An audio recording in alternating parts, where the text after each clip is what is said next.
కృష్ణా జిల్లా మచిలీపట్నం సమీపంలోని బందర్కోట్లో వేంచేసి ఉన్న శ్రీ కోదండ రామస్వామి దేవస్థానం వార్షికోత్సవ మహోత్సవాలు చివరి రోజుకు చేరుకున్నాయి. ఇందులో భాగంగా ఆలయ చైర్మన్ మంత్రి కొల్లు రవీంద్ర, నీలిమ దంపతులు ప్రత్యేక పూజా కార్యక్రమాలు నిర్వహించారు.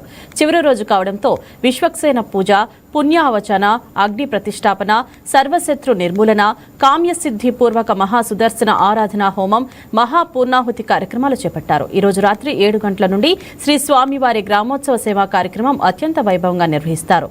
వేదాంతం పార్థసారథి శ్రీనివాస దీక్షితులు ఈ యజ్ఞ హోమ పూజ కార్యక్రమాలను ఘనంగా నిర్వహిస్తున్నారు.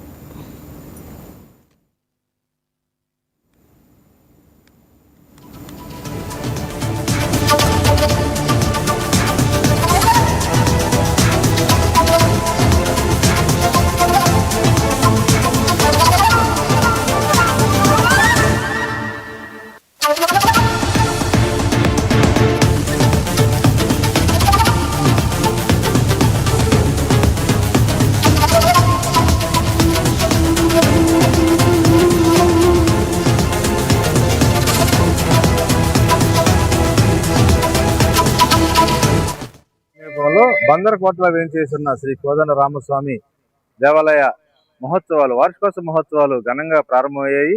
3 రోజుల నుంచి ఈ వార్షికోత్సవాలు జరుగుతున్నాయి. ఈ రోజు ఆఖరి రోజు.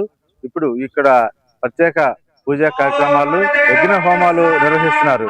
ఆలయ చైర్మన్ మంత్రి కొల్లు రవీంద్ర, నీలిమ దంపతులు ఈ కార్యక్రమం నిర్వహిస్తున్నారు. వీటికి అశేష భక్తజన సందర్భం వచ్చి ఆలయాన్ని సందర్శించి స్వామివారి ఆశీస్సులు పొందుతున్నారు.